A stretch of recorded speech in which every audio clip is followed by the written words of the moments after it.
Hi అండి. అందరికీ నమస్కారం. Welcome to my channel. ఈ వీడియోలో ఏపీ ప్రభుత్వ ఉద్యోగులకు మరియు పెన్షనర్లకు ఐఆర్‌తో పని లేకుండా డైరెక్ట్‌గా 12వ పీఆర్‌సీ అమలు. దీనికి సంబంధించిన తాజా సమాచారాన్ని వీడియోలో తెలుసుకుందాము. వీడియో అయితే ఎక్కడ గాని స్కిప్ చేయకుండా ఎండ్ వరకు చూసేయండి. అప్పుడే ఇన్ఫర్మేషన్ పూర్తిగా అర్థమవుతుంది. అలాగే వీడియో చూస్తున్న ప్రతి ఒక్కరు వీడియోకైతే లైక్ చేయండి ఫ్రెండ్స్. ఈ వీడియోని తోటి ఉద్యోగ పెన్షనర్ మిత్రులతో అయితే షేర్ చేయండి. కొత్తగా మన ఛానల్‌ని చూస్తున్నవారు ఇంకా ఎవరైనా సబ్స్క్రైబ్ చేసుకోకుంటే వెంటనే మన ఛానల్‌ని సబ్స్క్రైబ్ చేసుకోండి. సో, దీని ద్వారా నేను చేసే లేటెస్ట్ వీడియోస్ అన్నీ మీ వరకు రీచ్ అవుతాయి. ఇక ఆలస్యం చేయకుండా వివరాల్లోకైతే వెళ్ళిపోదాము. సో, ఫ్రెండ్స్ ఇక విషయానికొచ్చినట్లయితే ఆంధ్రప్రదేశ్ రాష్ట్ర ప్రభుత్వ ఉద్యోగులు, పెన్షన్‌లు తమ హక్కుగా పొందాల్సినటువంటి ఆర్థిక ప్రయోజనాల కోసం ఏళ్ల తరబడి నిరీక్షిస్తూ ఉన్నారు. గత ప్రభుత్వం ఇచ్చిన హామీలు నీట మాటలుగా మిగిలిపోగా కొత్తగా కొలువుదీరిన కూటమి ప్రభుత్వంపై వారు భారీ అంచనాలైతే పెట్టుకున్నారు. చాయ్ బిస్కెట్ మీటింగులతో కాలయాపన చేసిన గత అనుభవాల నేపథ్యంలో ఈసారైనా తమ సమస్యలకు శాశ్వత పరిష్కారం లభిస్తుందనైతే ఆశిస్తున్నారు. గత 5 ఏళ్ల పాలనలో ఉద్యోగ సంఘాలతో జరిగినటువంటి అనేక సమావేశాలు ఫలించలేదు. ప్రభుత్వం ఇచ్చిన హామీలు ఒకసారి చూసుకున్నట్లయితే చిన్న బకాయిల చెల్లింపు, జీపీఎఫ్, ఏపీజీఎల్ఐ లోన్లు, మెడికల్ రియంబర్స్‌మెంట్, సరెండర్ లీవ్‌లు వంటి చిన్న బకాయిలు సుమారు 5,600 కోట్లున్నాయని వాటిని మార్చి 31 లోపల అయితే చెల్లిస్తామని ప్రభుత్వం హామీ ఇచ్చింది. భారీ బకాయిల షెడ్యూలు. ఇకపోతే 11వ పీఆర్‌సీ మరియు 10 డీఏలు బకాయిల రూపంలో ఉన్నటువంటి 15,400 కోట్ల మేర మే నెల నుంచి చెల్లింపులు ప్రారంభిస్తామనైతే తెలియజేసింది. కానీ ఇంకా ఇంతవరకు చెల్లించలేదు. ఇకపోతే పీఆర్‌సీపై కీలక ప్రకటన. ఉద్యోగ సంఘాలు ఐఆర్ మధ్యంతర భృతి అడగ్గా ఐఆర్ ఎందుకు 2024 జూలై నాటికి నేరుగా 12వ పీఆర్‌సీని అమలు చేస్తామని అప్పటి మంత్రి బొత్స సత్యనారాయణ గారు మీడియా ముఖంగా తెలిపారు.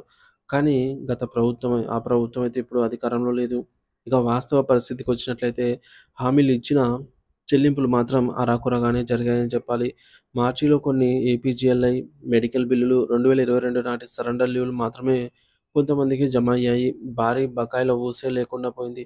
12 పీఆర్‌సీ కమిషన్ నియమించినా దానికి అవసరమైనటువంటి సిబ్బందిని, కార్యాలయాలను కేటాయించకపోవడంతో అది నామమాత్రంగానే మిగిలిపోయింది. కొత్త ప్రభుత్వం, కొత్త ఆశలు. ఒక సంవత్సరం రోజులు గడిచినా నిరీక్షనే.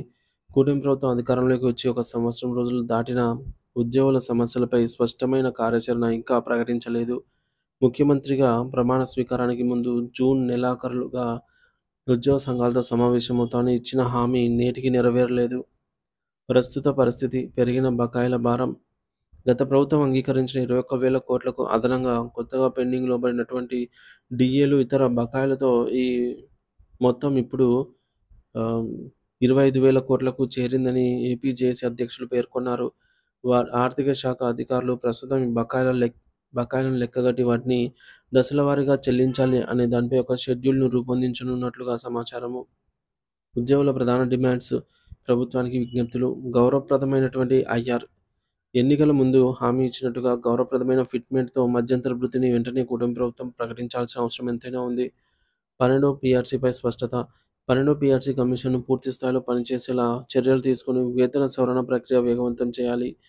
బకాయిల చెల్లింపులకు రోడ్ మ్యాప్. పేరుకుపోయినటువంటి 25,000 కోట్ల బకాయిలను చెల్లించడానికి ఒక స్పష్టమైన కాలపట్టికను రోడ్ మ్యాప్‌నైతే ప్రకటించాలి అని కోరుతున్నారు. డీఏల విడుదల. పెండింగ్‌లో ఉన్న డీఏలలో కనీసం 2 విడతలైన దసరా పండుగ కానుకగా విడుదల చేయాలి అనైతే కోరుతున్నారు. సో, ప్రస్తుతం మనకు 4 డీఏలు పెండింగ్‌లో అయితే ఉన్నాయి. అలాగే ఈ యొక్క పీఆర్‌సీకి సంబంధించి కమిషన్‌ను నియమించాలి. ప్రభుత్వం హామీ ఇచ్చినట్టుగా ఐఆర్ 30% తగ్గకుండా ఇవ్వాలి. ఇక సంవత్సరం కాలం కూటమి ప్రభుత్వం అధికారంలోకి వచ్చి సంవత్సరం కాలం పూర్తయిన నేపథ్యంలో ఓపీఎస్ తరహా ఓపీఎస్‌ను పునఃసమీక్షించి ఇంప్లిమెంట్ చేయాలని కోరుతున్నారు. ఇక జాయింట్ సాఫ్ట్ కౌన్సిల్ సమావేశం. సమస్యలన్నిటిపై చర్చించడానికి వెంటనే జాయింట్ సాఫ్ట్ కౌన్సిల్‌ని ఏర్పాటు చేయాలి అంటున్నారు. ఈ మేరకు రాజమండ్రిలో జరిగిన సమావేశంలో ఏపీ జేఏసీ అధ్యక్షులు మాట్లాడుతూ, ముఖ్యమంత్రి చంద్రబాబు నాయుడు గారు ఉద్యోగుల సమస్యలపై సానుకూలంగా స్పందించి పేరుకుపోయిన బకాయిలను విడుదల చేయాలని కోరుతున్నామని, మాకు అన్ని జిల్లాల్లోనూ ఉద్యోగ మద్దతు పుష్కలంగా ఉంది అని ప్రభుత్వానికి గుర్తు చేశారు. ఉపాధ్యాయ పెన్షనర్స్ అంతా కూడా ఈ దసరా పండుగ నాటికైనా ప్రభుత్వం తమ తమకు శుభవార్త అందిస్తుంది అని, తమ ఆర్థిక కష్టాలకు ఒక పరిష్కారం చూపుతుందని ఆశగా అయితే ఎదురు చూస్తూ ఉన్నారు. ఇక చూడాలి ఫ్రెండ్స్ దీనిపైన. సో, కూటమి ప్రభుత్వం హామీ ఇచ్చిన మేరకు ఆల్రెడీ ఎన్నికల మేనిఫెస్టోలో కూడా ఈ మేరకు ఐఆర్ ప్రకటిస్తాము, మెరుగైన పీఆర్సీ ఇస్తాము, డీఏలు బకాయిలు చెల్లిస్తాము అని చెప్పి ఇంతవరకు ఒక డీఏ కూడా ప్రకటించనే లేదు. అరియర్స్ ఊసే లేదనమాట. సో, ఈ నేపథ్యంలో ఉద్యోగ పెన్షనర్స్ ఉద్యమం తప్పదనైతే అంటున్నారు. సో, మరి చూడాలి ఈ లోపల దసరా లోపలైనా ఏమైనా ఉద్యోగుల సంబంధించి మంచి నిర్ణయాలు ఉంటాయా అనేది. మనకు రీసెంట్‌గా ఆగస్టు 6వ తేదీన క్యాబినెట్ భేటీ అయితే జరిగింది. ఇందులో కూడా ఉద్యోగ పెన్షన్‌కి సంబంధించి ఎటువంటి కీలక నిర్ణయాలైతే తీసుకోలేదనమాట. ముఖ్యంగా ఉచిత బస్సు ప్రయాణంపై ఆమోద ముద్ర అయితే తెలిపారు. రేషన్ కార్డ్‌కి సంబంధించి కూడా. కానీ ఉద్యోగ పెన్షన్‌కి సంబంధించి అయితే ఇంకా నిర్ణయాలు వెలువడాల్సి అయితే ఉందన్నమాట.